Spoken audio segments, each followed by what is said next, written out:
Pearl Harbor? I would have to look that up. Well,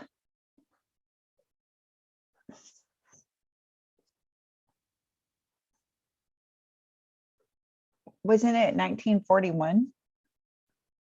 I think so. I have two people I know that today's their birthday, and I totally forgot about Pearl Harbor. Can't believe I did that. I always used to remember. Well, welcome everyone. This is Epic Sketch Time. Epic Sketch Time is the online drawing group. We've been going for about 6 or 7 years, long before the pandemic, and we'll be here long afterwards.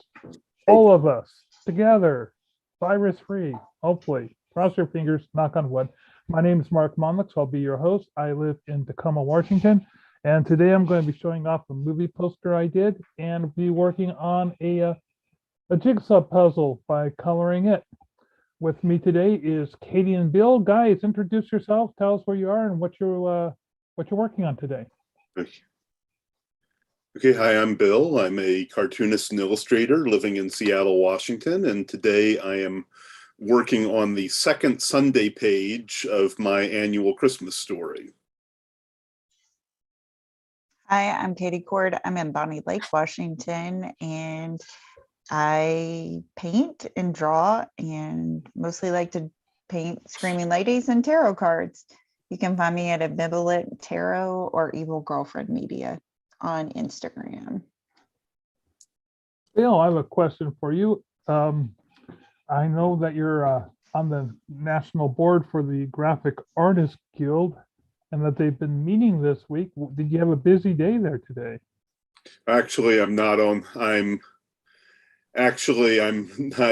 off the board now, so this is news to me. Oh, really? I thought you were in an at-large position, or did you not get it on? Well, I know you stepped down as secretary. That's right. Okay. I was considering it. Currently, I'm an associate rep for the Western region. Okay, so that puts you on the national board, or do only at the national meetings? Do they only have the main rep go these days? Everybody, well, admittedly, it's still on Zoom, but yeah, the associate reps go as well.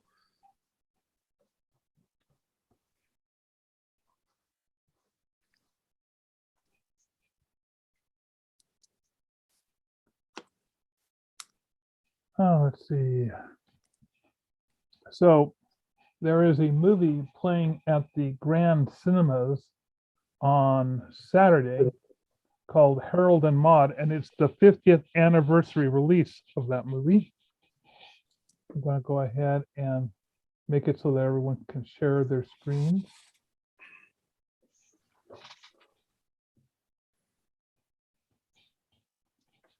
And I'm going to do a screen share and show you what I've been working on.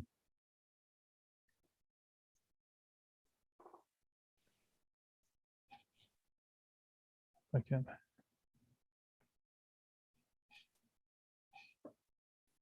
Why didn't that do it?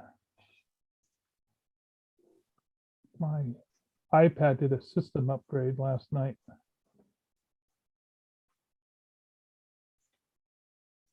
Bill, did you get your iPad updated? I knew it was coming up. Unless it was manual, I haven't done it yet.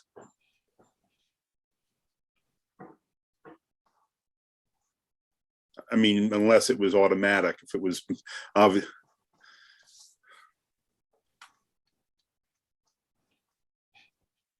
So this is my coloring job so far on the puzzle I'm doing. I just need to add in some artwork. I got like I've been adding my friends' artwork over here, and I'm waiting for permissions to come in on those. And I need to put something on this sheet today. And I also have an image I'm going to be putting over here. Then I'm going to decide whether or not I'm going to color this tent, finish coloring this gal, and hopefully that I'll get all that done today, and then be able to start adding shadows, which will be the final stage of this illustration. Let's see, I was also going to show you guys.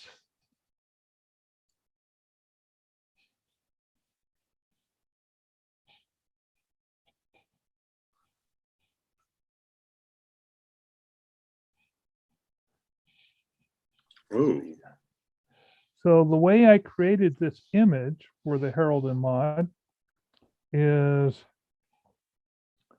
I did a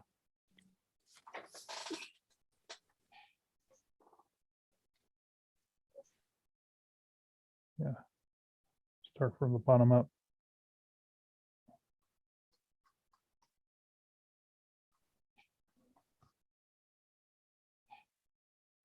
Once I had the rough sketch, I knew what I wanted. I wanted the title to be kind of a groovy thing. Thought about doing it hand drawn, but then realized I was going to be very busy drawing just all these paisley lines. So first thing I did was, and in the paisleys, you can see that there's various elements for committing suicide, like this news, and there's the self-emulation and all sorts of stuff. So once I did the lines, I filled them all up with the color palette, but I didn't want the black lines to conflict. So I picked one of my darker colors from this palette and changed the black lines to that. And then I had my black and white cartoon illustration. Now, I also had a section that was a face, and I wanted to tint that back on the window. So I added, that's one of the first things I knew I was going to do was add that window tint, add a little bit of a highlight to that. Then I added my colors, and then I added a tint to the colors, a little bit of a blue shading on the motorcycle to give it a little bit more depth. It's just amazing what a little bit of blue in some areas will do to really bring that out. And then I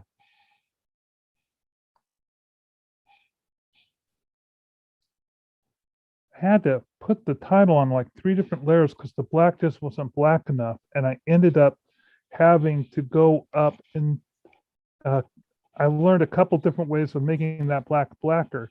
But the next time I do this, when I import in the PNG file, I'll make sure to import only the black and not the white of the PNG, because it was just a pain in the butt to do the color alterations until I was with Stan Brown earlier yesterday, and we figured out another way of doing it. But I'm very happy all in all with how this came out, and I really liked. I grabbed the color palette from a paisley print that I saw was my inspiration, and I really loved the crazy colors on it. But I decided to keep them all warm rather than going from warm to cool, because I really wanted the cool colors on the motorcycle. And because she's wearing a yellow rain jacket and it's got those red headlights, those kind of pop and make the figure bounce even more. And he's got a neutral tan coat on. And to make the motorcycle engine kind of fade out, you know, she's wearing nothing but neutrals on her legs, and I added a lot of detail, you know, not a lot of detail, just enough detail to just kind of make the engine say, register, oh, that could be an air-cooled cylinder or something's there, but not enough to draw your focus. The real focus is those headlights. So anyway, that's what I drew. I'll stop sharing. Okay. Oh, Bill, you're so terribly black lit. It's like I'm talking to a shadow. I know you're used to having the sun come in from the window in front of you, but it's after 4 now, dude, in the Northwest, and it's raining. Turn on a desk lamp.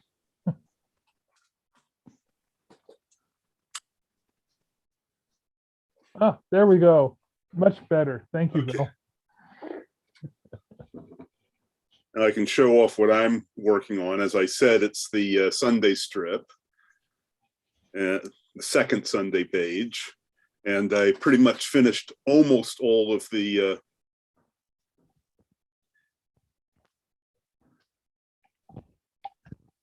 I finished almost all the line work today with just a few bits with the deep background, so I'm pretty happy with it. It's bigger than the most of the average ones because I needed this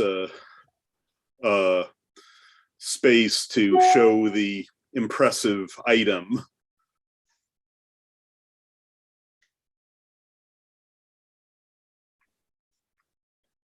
And so, as I said, I'm pretty pleased with where it's going. I'm thinking of mostly painting this narrow one here, mainly because with all the bright lights I have it that are going to be surrounding the item, the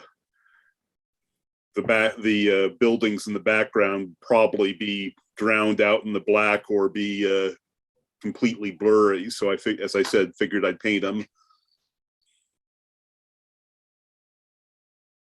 Good idea.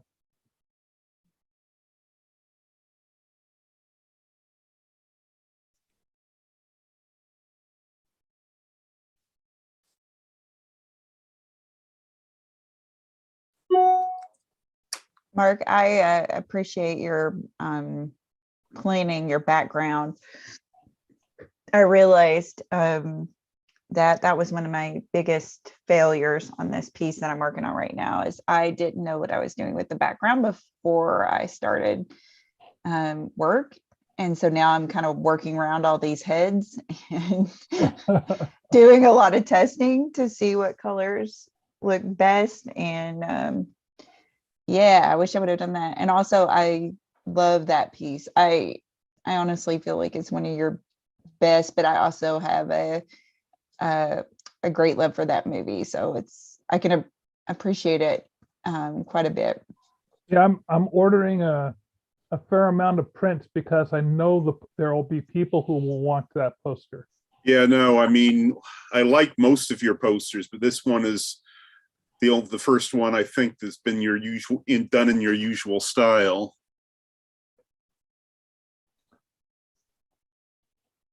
So I'm going to ask that the people who are just coming in briefly show their face and I'll remind them that we are recording. I need to see your face to confirm that you're over 18 or that you have an adult presence. Oh, there we go. Thank you. You're familiar. You can go back to hiding your stuff. Thank you, Matt, for showing up.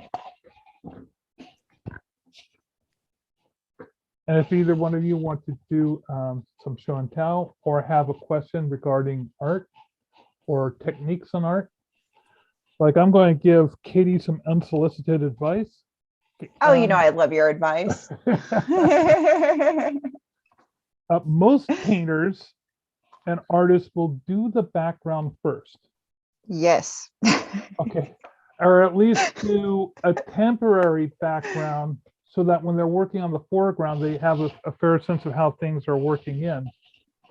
One of the things that you can do ahead of time, if you want to have a lot of people will just do broad strokes of paint, but then you have to paint over that paint and it can be a problem. There's a way around that. It's called the Frisket technique.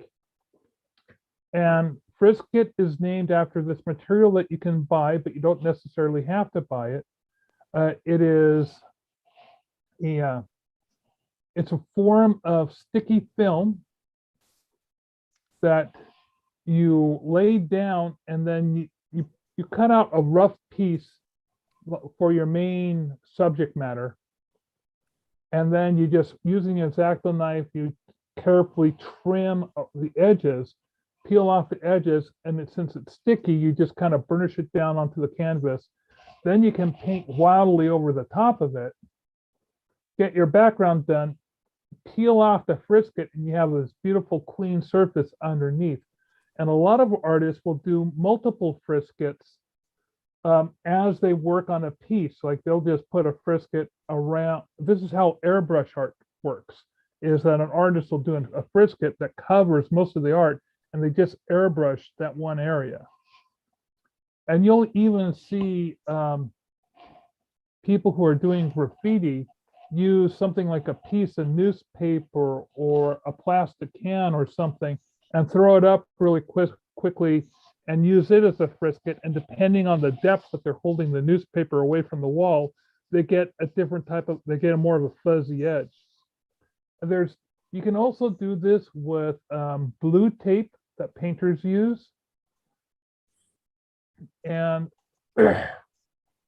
there's all sorts of interesting techniques for frisketing, and that might have been a way to go with your project. You can eat. What's nice about frisket paper is it's designed to go onto artwork and peel up without actually peeling up the artwork. So you can already be in process.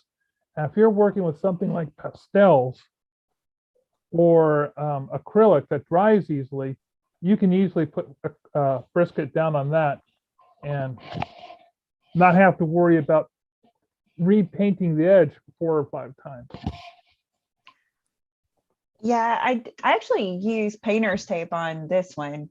Oh, and it worked really well. But I did not consider that on my current project, especially when you're trying to do like a psychedelic look, because I just realized I had to get rid of the contrasting colors, because what was happening is instead of making the eye focus on the ladies, it was because they were contrasting. I think it kind of actually made it expand. So that's why I'm putting the green down at the bottom to kind of close it in. So your eye focuses on the women instead of focusing on the fact that there's green up here and purple down here. But yeah, I think I learned a lot. And it was funny because when you were talking about your paisley and the background and all of that, I was like, God, I wish I would have listened when he was talking about that, when he was structuring this piece. But I apparently was in my mind just figuring out how I was going to, paint these heads in black and white.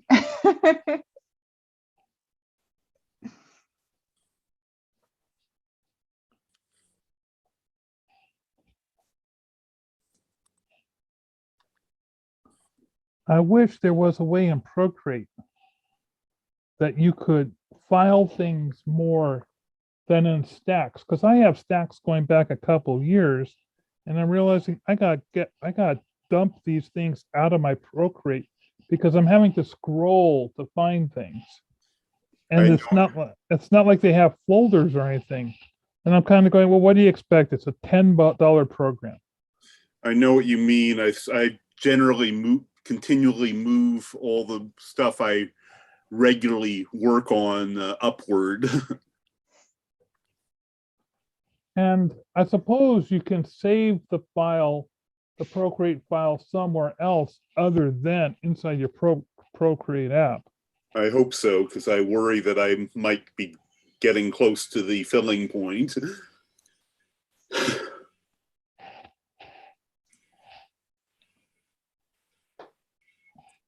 So I'm going to show, I'm going to take over the screen share again and just talk through what I'm going to be doing next on this. I have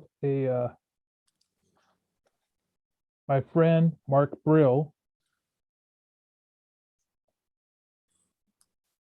is in this drawing, and I'm having him draw a caricature.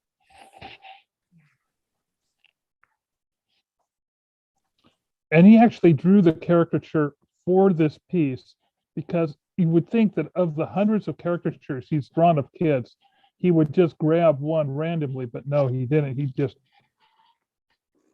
did a caricature specifically for this project. So here he is. And here's the kid that he's going to be drawing. So I'm going to select a layer underneath the coloring layer. And let's see, what's the best way to do this? I think I want to go up to insert image. Let's see, that would be add, insert a photo. Here's his photo inside Photoshop, so I'll select that.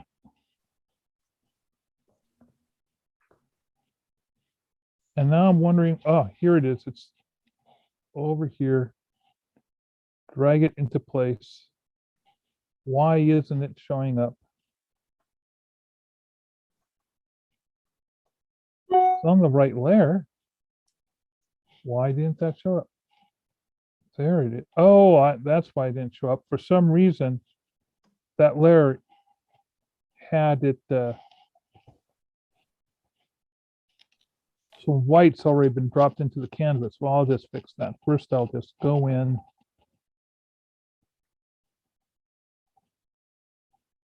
And think I'll distort this image to match the canvas.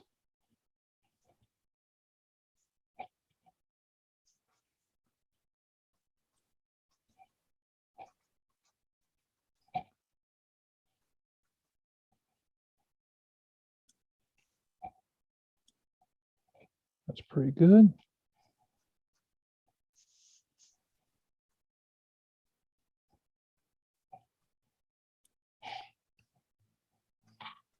A little bit more distortion.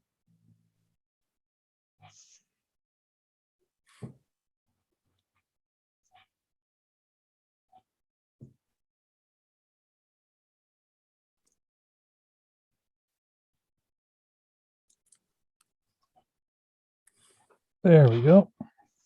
Now what I'll do is go to the layer that's been colored. And here's where I wish they had a magic wand tool like inside Photoshop, where you could just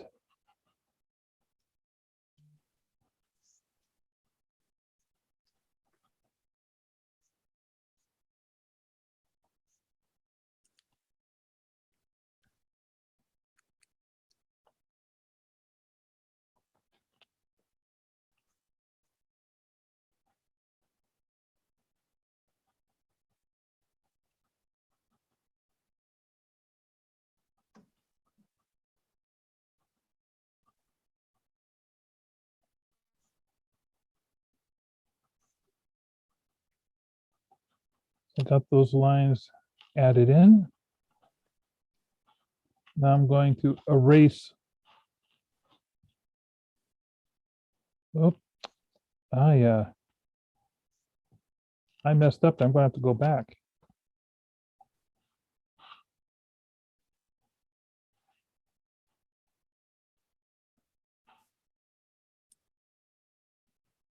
No, I had that right. No, I had it wrong. I have to go into this layer and then erase the black and white underneath his hand.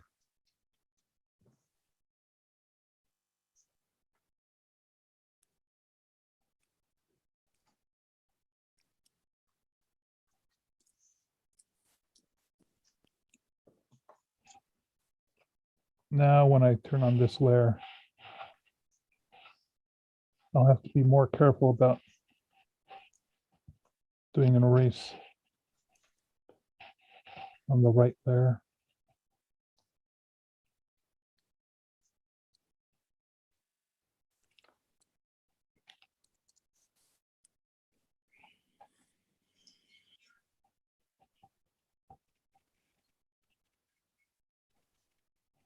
Because I accidentally erased the coloring in his hand and I didn't want to do that.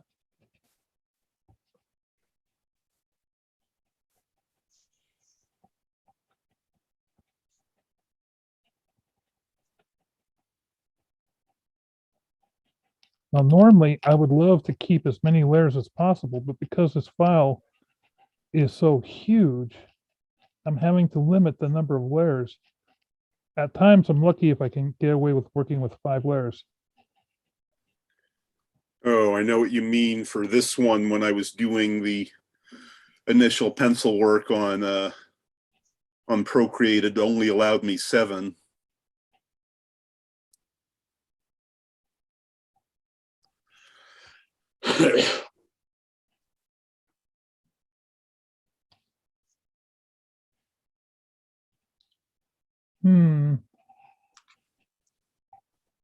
I'm wondering if I should take this file and open it up in Photoshop and get rid of the background. I'll just leave it for black and white for now.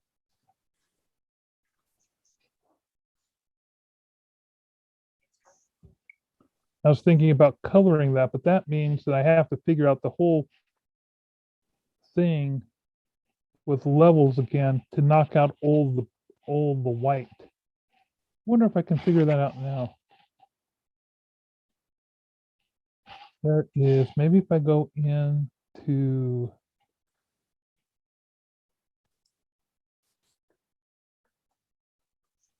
if I do a burn layer or a lighten layer. Nope, that didn't do it.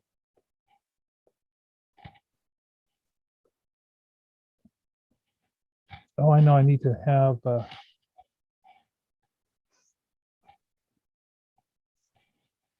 background off.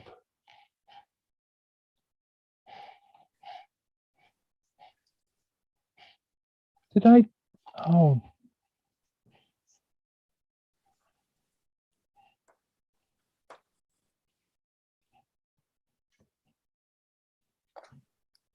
So lighten doesn't work. Color dodge. Pinning doesn't work. Exclusion did the opposite. Interesting.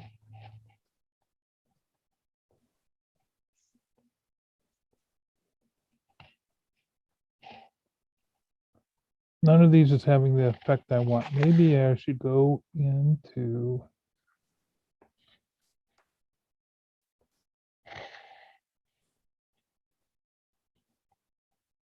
try the trick I did before.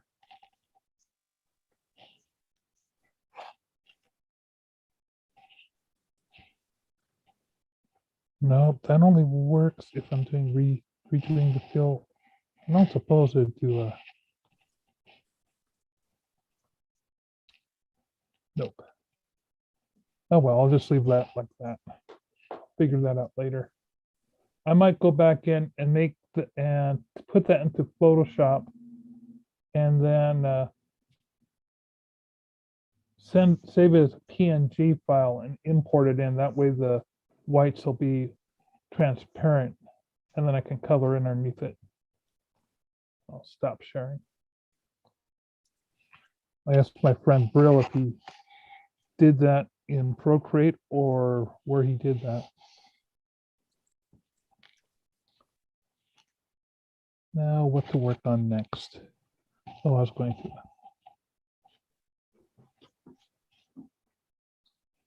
Yul, what's your project that you're working on?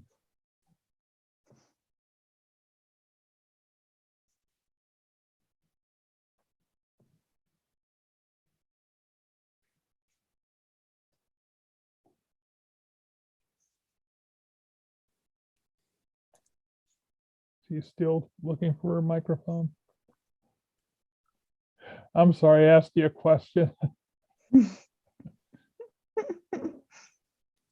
I hate when that happens. Ah, okay. Her mom's got the radio on. That's okay. No worries.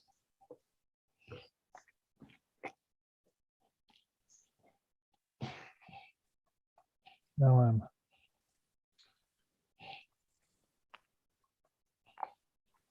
So a friend on Facebook approached me today and they had a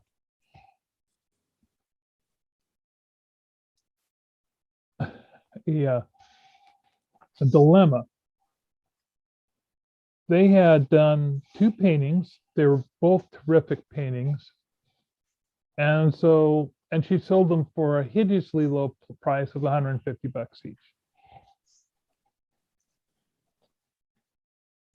Okay, fine. And then the guy who bought the illustrations or the paintings from her turned around and told her a couple months later, it says, "Oh yeah, I'm going to put those on my postcard and on my or he was mentioning some sort of use that he was putting in." She says, "You can't do that.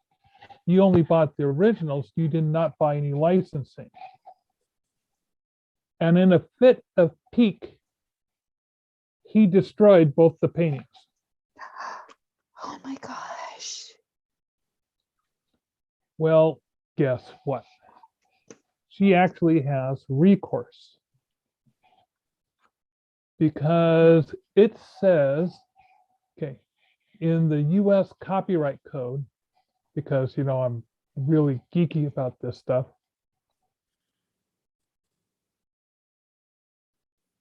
In the US Copyright Code, okay, first of all, the US Copyright Code is held in what's called the United States Code. The United States Code is the basic framework for all of our laws. It's sort of like the skeleton on which all the meat and muscle hangs.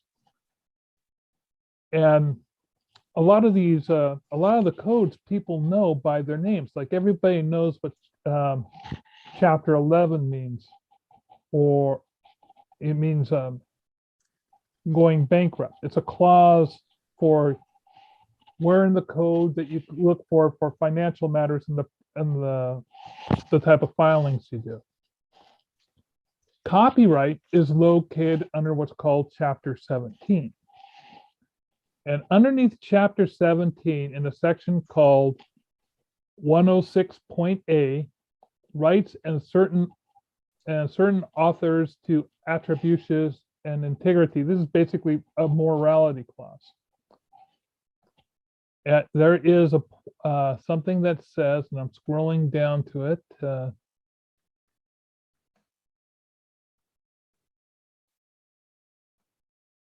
Here we go.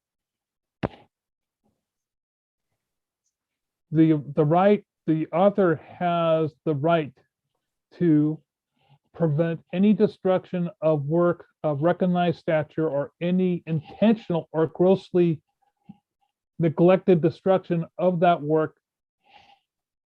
It's considered a violation. So, Really? yes. Now understand that a copyrighted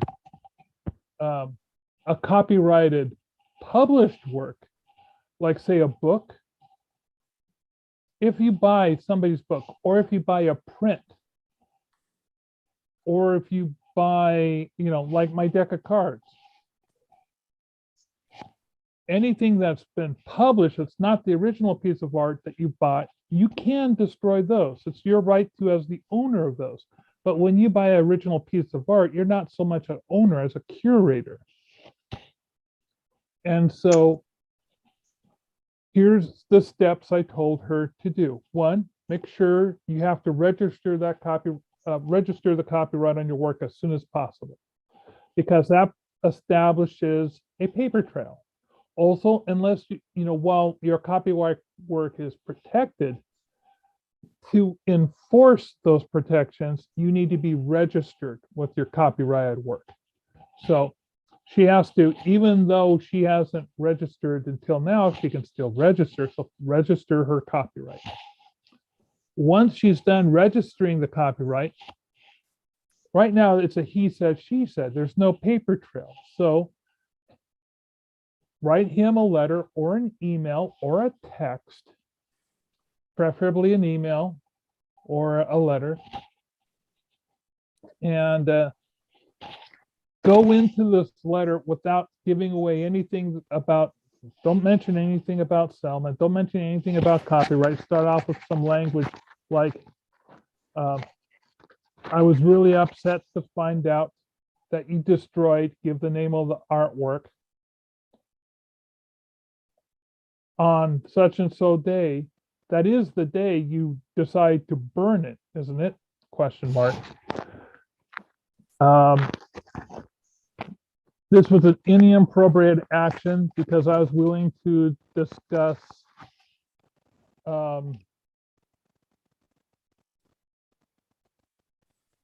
we could have discussed me buying back the work. We could have discussed the licensing you had in mind.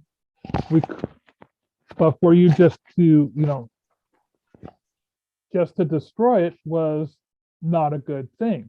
Basically, try to provoke the other person into responding with an open-ended letter so that they will actually try to address the points in your letter by saying, well, I owned it, therefore I could do with it what I wanted. And yeah, I did destroy it, but I had the right to destroy it. And get them to admit as much as possible, when they did it, what they did to it, and their reasoning for how they do it. And a well-crafted letter can do that. And possibly, especially if you get into an email war with them, that just provides you more and more paperwork. At which point, you take your copyright registration and you take the paperwork and you approach a lawyer and say, hey, look, this guy did a willful infringement, because destruction is a willful infringement. Regardless of the value of the work in the public market, a willful infringement is a huge penalty of around near $100,000. I think it might be $80,000. At one time it was $120,000. So you can then have the lawyer send them, this is a willful infringement of artwork, equivalent to you stealing it, underneath and hitting against state the code. And then the lawyer is very careful at phrasing things so that in case this guy panics, he can either, they will phrase it so that there's an opening for them to enter into arbitration. Like, if you have questions about this, please contact me. That is lawyer speak for, hey, let's talk and negotiate that potential penalty into an out of court case settlement. But yeah, that's what you do. Now, what you really want to do is you really want to have your work registered for copyright ahead of time so that that's taken care of. And when you sell a piece of artwork, you want to provide a provenance. Basically, it's nothing more than a fancy receipt, but on it, it explains to them that they are a steward of the work, not the owner, but a steward. You don't use the word owner anywhere in the provenance. The provenance is just, by calling it a provenance, it makes it sound like, oh, here's something that will make the artwork gain in value because I'm showing where I bought it and I bought it from the artist and all this noise. If you go to a fine art gallery, they will provide you a provenance with all the work. That's one of the things that fine art galleries do. But there's nothing to say that you as an individual can't do that.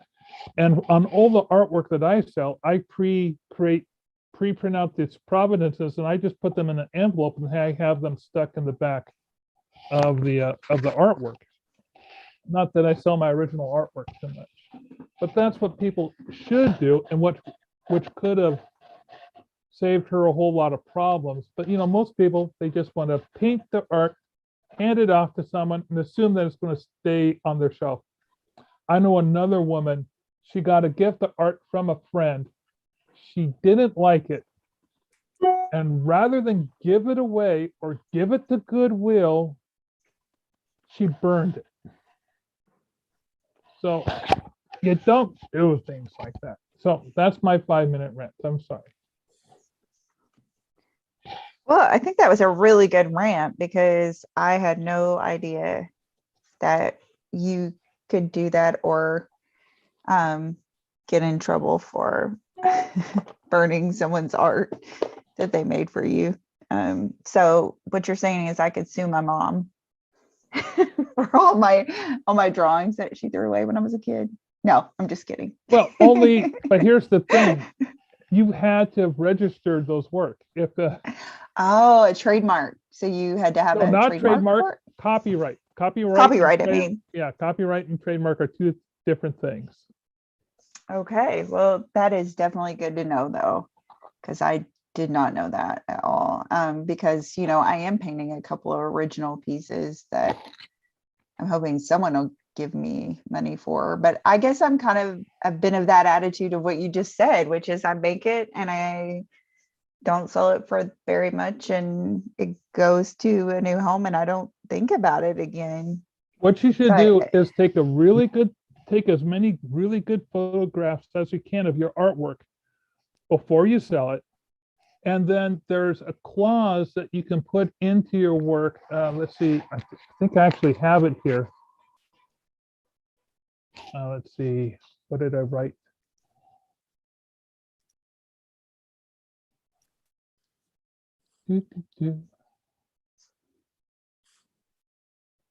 Okay, so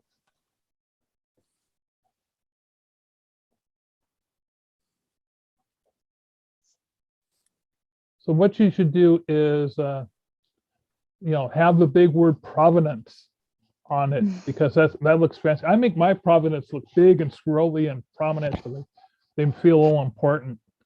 And I write name of the artist or gallery, pronounces that the amount of, and then you give the amount, was paid on, and then you give the date, for the physical work of, and then you give the title of the work, by, name of artist here, and is presented this certificate as proof of stewardship of said masterpiece. Steward, I love it. steward shall, and here's the important part, steward shall endeavor to protect and keep safe the work to the best of their ability, and shall provide reasonable access to the creator for the purpose of reproduction upon request. Which means that should we come out with holographic cameras in the future and not just digital ones, or whatever the new form of media capture is that's going to be the next best thing, you can call them up and say, hey, I got the next best thing here. I'd like to use the next best thing on the work. You know, is there a time this week that you're available? You give them that much room, they can't say no. And you just come in or take the photo and return it back to them. And then later on, you also have in the provenance, it is recommended that you keep this provenance safe and include it with any transfer of heir or stewardship as the value of the work appreciates. And then you have like multiple lines where you can have multiple owners. You have them as the first owner, and you say, you know, artist, name of artist and their contact information, name of the steward and their contact information. Even though it's them, but they're going to sell it to somebody else, right? So, yeah. And in this way, they're doing all the paperwork for you because they'll call you up and they said, oh, by the way, I sold your painting to such and such, or they might call you up. But, and then you also have them write down the date of the transfer. That's a good thing to know.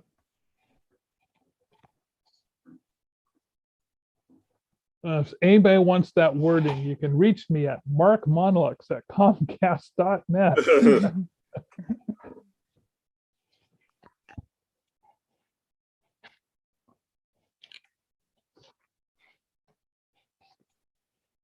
Does that clause you just said involve for like photography too as well? So Yes, say you take this pictures- works. This actually works for any type of creative medium. Okay. So yeah, it'll work for photography. Sculpture would be another good one.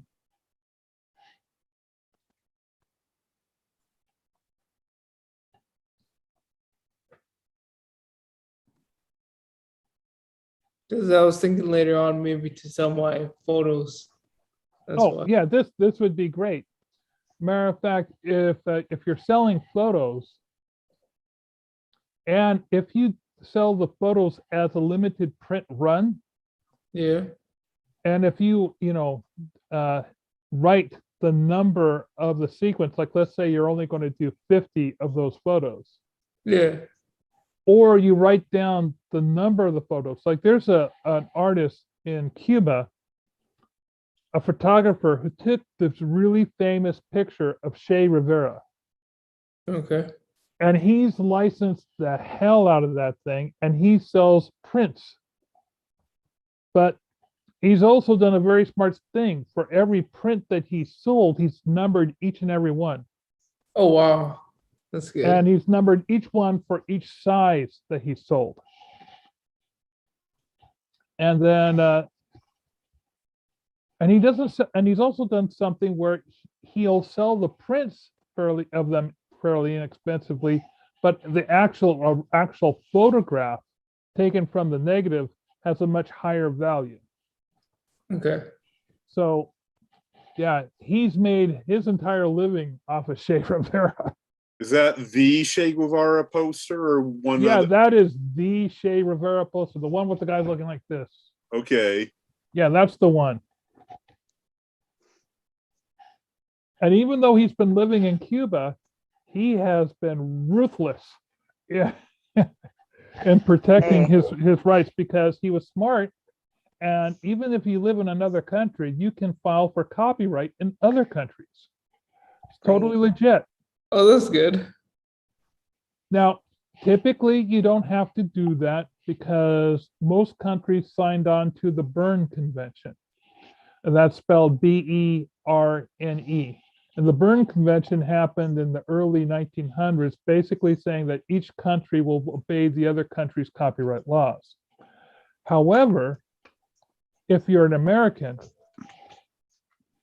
let's say, let's take the book Harry Potter. Harry Potter was copyrighted inside London. However, because of certain publishing and distribution laws, and to make sure that the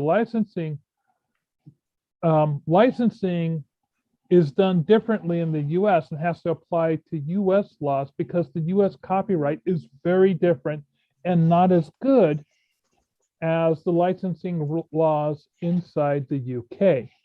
So if you were to listen to the audio book of Harry Potter, the ones that you buy in the UK and in Canada all have Stephen Fry as the narrator. But if you bought an audio book of Harry Potter in the United States, there's a different narrator. Oh, geez, I didn't know that. No, I knew that mainly because I was listening to Harry Potter. Yeah, and I was aware of I only learned that there was a Stephen Fry version, and because I listen to so many audiobooks, I tend to be a fan of individual readers. So I'm going, where can I find the Stephen Fry recording? Yeah, you'll have to buy the CDs in either Canada or Britain. So look for a Canadian bookstore and order it from them. But make sure that it says Stephen Fry as narrator, and then they're not just, see, some bookstores that you buy from in Canada, one guy tried to pull this on me, will just contact a partner of theirs in the United States. And once I said, hey, do you have that Stephen Fry? Yeah, we do. Okay. And then when we were done with the purchase, I gave him all my address and information. I said, now don't you go shipping me the American narrated version. I just paid for the Stephen Fry version. They went, ah, damn it. And make no mistake, the American reader's very good too, but hey, Stephen Fry. Yeah. So I actually, he actually refunded my money because I told him that, and he went, oh, I'm sorry. I can't guarantee you the Stephen Fry version. I went, oh, what was this conversation we just had? Because I wanted the Stephen Fry version, man. So anyone who's watching, on my Christmas list, Stephen Fry version of Harry Potter. Oh, how many volumes were there? 6?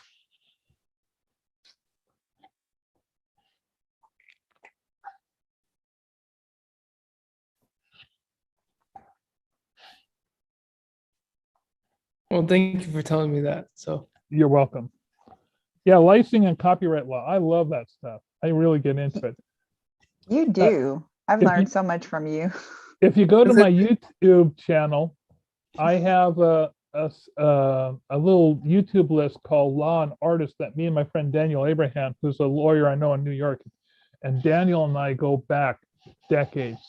And I'm always calling him up about once a week. And I know nearly as much about copyright law as he does, but he knows what I love is that he's got most of the case studies memorized. So we can actually mention court cases, and then we get into comparing court cases. Like I could go on about how the work for hire clause was a fairly recent thing that came out in the 80s. And one of the work for hire clauses, oh, I'll have to mention this next week because we are too short on time. We're down to the last few minutes of epic sketch time. Or maybe you'll just have to go to the Law and Artist videos I mentioned and listen back. But Daniel and I are thinking about doing a podcast. So I'm starting some recordings, but I haven't yet gone in and edited them. And I want to edit together at least 6 of them so that I can like release one every month, because I found out that while you can have free podcast hosting, that they will only save your podcast for 90 days. Whoa. Yeah, so it's not going to be up there forever. If you want to have your podcast on there, you got to be one of the paid subscribers, which is, like, $20 a month or what have you, because everything's $20 a month. But how many, you do enough $20 a month things, that adds up, and the next thing you're looking at your budget. See, what do I, put the chop backs? Is it going to be Disney Plus, or is it going to be this podcast I did 10 years ago? No. So anyway, so I want to do at least a half a year or a year's worth, so that I could do a 1-year subscription. And if it has any traction, pick it up after that. Otherwise, I'll just, resave them and post them out on YouTube. And that has been yet another hour of me just pontificating like crazy. You've been enjoying Epic Sketch Time. I want to thank everyone for joining us today. If you would like, email me at markmonlux@comcast.net. I have a direct email list. If you've signed up via Eventbrite and you don't want to have to sign up for Eventbrite next week, contact me directly. Say that you want to be on the personal reminder email, which is a separate list I send out. Bill and Katie, I know you're on that list. Are you on that list? Just raise your hand if you are. No, you're signing up via Eventbrite? Okay, well, you know what my email is. And what's everyone going to be working on until next week? Oh, Katie, are we going to see this with a final background? Probably not, because I actually have to start a Christmas present for someone. So I'm going to be doing that next week. I'm pretty sure I'll bring that on. I'm going to be drawing a German Shepherd that has retrieved Jason's mask off his face, and Jason will be in the background looking befuddled that this German Shepherd has taken his face mask. So I'll be painting that next week. We'll see how it goes. yeah. That'll be one for licensing. My deadline for that Sunday page is Saturday, so I'm trying like heck to get it done in time with putting in an hour a day. But I think having finished the line work, it should be relatively smooth sailing. I'm not doing anything particularly fancy with the only thing that I think requires some difficulty is those 2 high beam light panels. And I want to finish off my jigsaw puzzle by next week. I meant to have it done by October, and I've just been putting it on the back burner with everything coming through. Mhm. Well, thanks, everyone, and I'll see you next week. Okay.